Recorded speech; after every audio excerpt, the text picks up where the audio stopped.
नमस्कार, state news bulletin में आप सभी का बहुत बहुत स्वागत है। मैं आपके साथ हर्ष चौधरी। बुलेटिन की शुरुआत करने से पहले एक नजर इस बुलेटिन की अहम सुर्खियों पर। सीएम गहलोत पर कानूनी कार्रवाई करने का मन बना रही है भाजपा।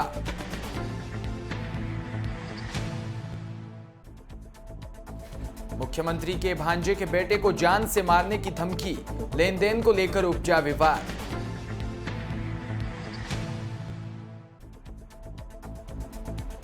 नरता गांव से राजमार्ग नहीं निकालने से ग्रामीणों में आक्रोश।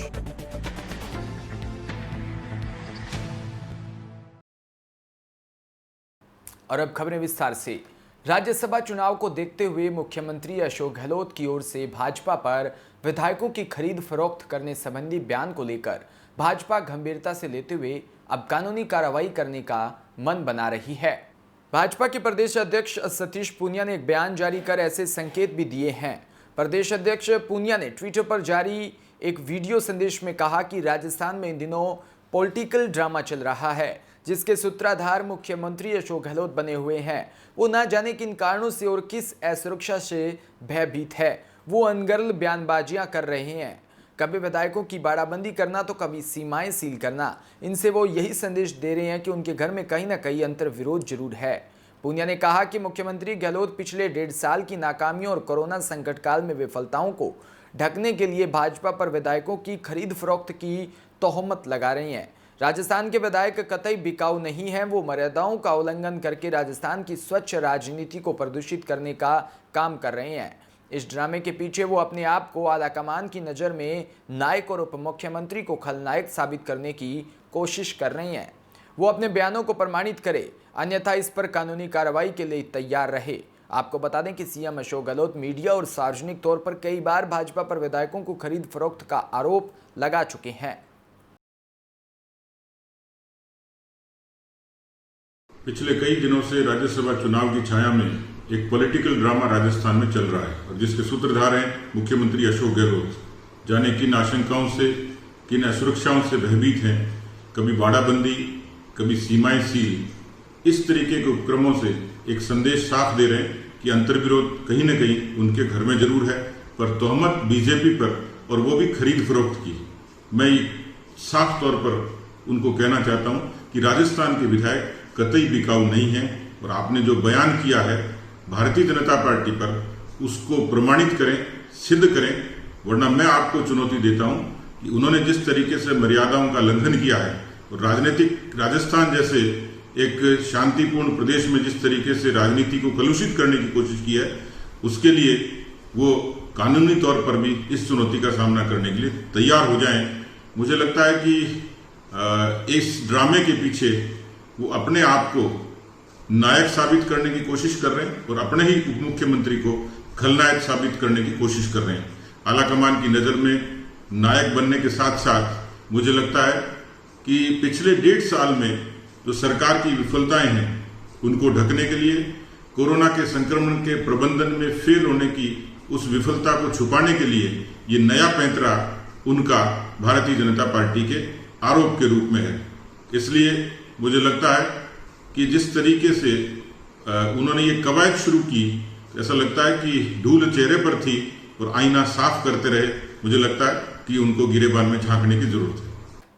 तो वहीं खबर जोधपुर से, जहां पुलिस कमिश्नरेट के महामंदिर थाना क्षेत्र के मंडोर मंडी के जीरा मंडी के पास मुख्यमंत्री अशोक गहलोत के भांजे के बेटे को एक युवक ने आपसी लेन देन के मामले को लेकर जान से मारने की धमकी दे डाली, जिसको लेकर महामंदिर थाना में प्रशांत कछवा ने महामंदिर थाने में परिवाद दिया। पुलिस ने युवक को गिरफ्तार किया। पुलिस उपायुक्त पूर्व धर्मेंद्र सिंह यादव ने बताया कि प्रशांत कछवा ने खेतानाड़ी निवासी नाजिल हुसैन के खिलाफ लेन देन के विवाद में जान से मारने की धमकी देने को लेकर परिवाद पेश किया। नाजिल हुसैन झगड़े पर उतारू हो गया, जिसे नाजिल हुसैन को शांति भंग के आरोप में गिरफ्तार किया। साथ ही आरोपी ने अपने सोशल मीडिया पर हथियारों के साथ कुछ फोटो भी अपलोड कर रखे थे, जिससे आरोपी के खिलाफ आर्म्स एक्ट में मामला दर्ज कर लिया गया।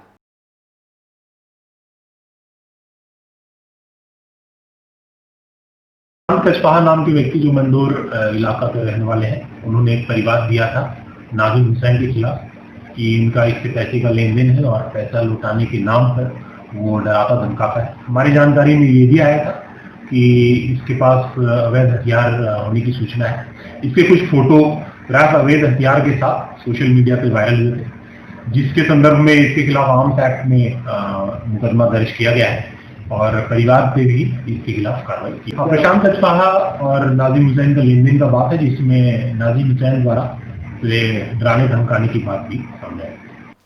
खबर श्री करणपुर से, जहां नजदीकी गांव 39 जीजी में पहला कोरोना पॉजिटिव मामला सामने आया।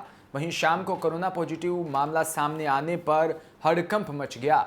सूचना मिलने पर पुलिस प्रशासन व चिकित्सा विभाग के अधिकारी भी मौके पर पहुंचे और गांव में कर्फ्यू लगाने के साथ ही रोगी के आसपास के घरों की भी स्क्रीनिंग शुरू कर दी।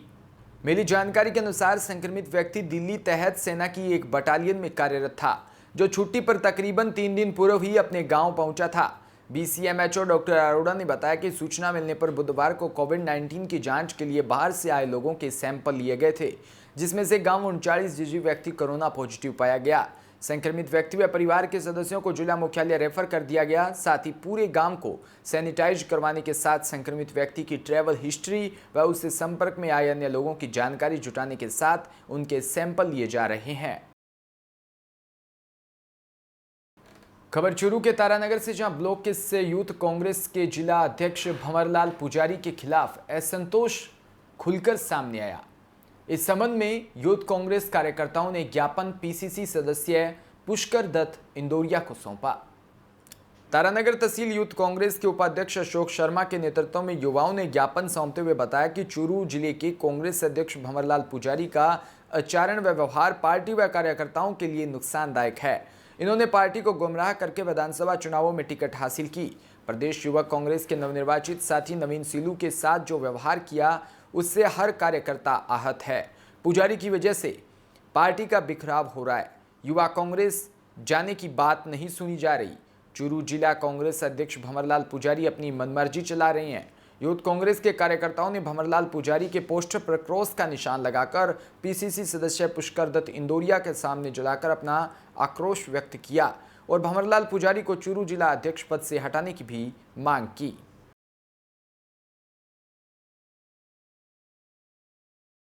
कांग्रेस समय में भंवरलाल जी पुजारी ने जो युवाओं के साथ जो कुठाराघात किया है, जो खूड़ी ग्राम पंचायत के जो सरपंच हैं हमारे भाई नवीन सिल्लू, जो वर्तमान में निर्वाचित सरपंच हैं, और युवा कांग्रेस के प्रदेश महासचिव भी निर्वाचित हैं, उनके साथ जिस प्रकार का उन्होंने व्यवहार किया है, उनको जिन प्रकार की धमकियां मिली हैं कि यदि आप हमारे नेतृत्व में हमारे कहने के अनुसार यदि आप काम नहीं करते हो तो आपके माता पिता का भी कहीं दूसरी जगह स्थानांतरित कर दिया जाएगा और आपकी पंचायत में एक मिला के वो हर युवाओं को इस तरह की धमकी दे रहे हैं। हाँ, मैं चूरू जिले का तमाम युवा ये चाहता है कि भंवरलाल जी का इस पद से बर्खास्त हो और हमें एक अच्छा नेतृत्व मिले, ताकि वर्तमान सरकार के साथ तालमेल बनके एक अच्छा विकास हो हमारा। खबर भिनमाल से, जहां उपखंड के नरता गांव में निर्माणाधीन 52 किलोमीटर लंबे राजमार्ग की कुशालपुरा से होते हुए सीधे भागल सेफ्टा की तरफ जाने से नरता के ग्रामीणों में भारी आक्रोश है। ग्रामीणों का कहना है कि पिछले कई महीनों से गांव के लोगों को परेशानी का सामना करना पड़ रहा है।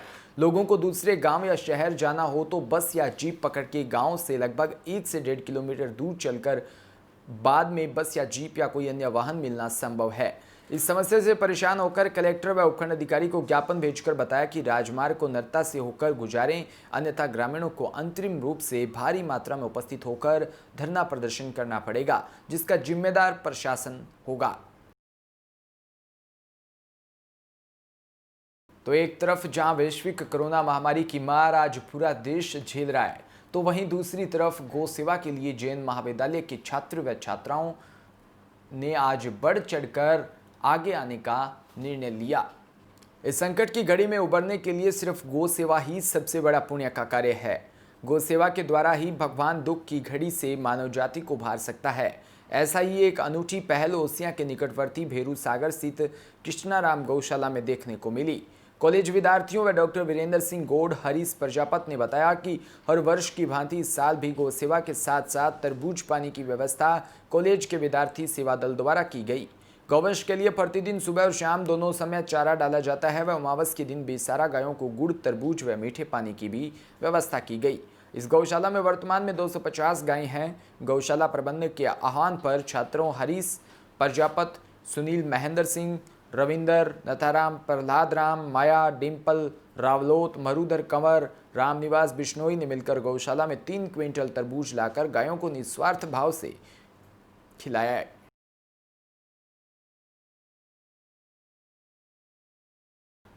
तो वहीं शिक्षा विभाग के बहुसंख्यक शिक्षक समुदाय ने 12 जून को ट्विटर पर प्रधानाचार्य सीधी भर्ती अभियान चलाया, जिसमें इंडिया में नंबर 4 और राजस्थान में नंबर 1 पर यह अभियान रहा। इन शिक्षकों की मांग है कि विभाग में प्रधानाचार्य सीधी भर्ती के नियम बने हुए हैं, लेकिन अभी तक राज्य में प्रधानाचार्य सीधी भर्ती के प्रावधानों को लागू नहीं किया गया।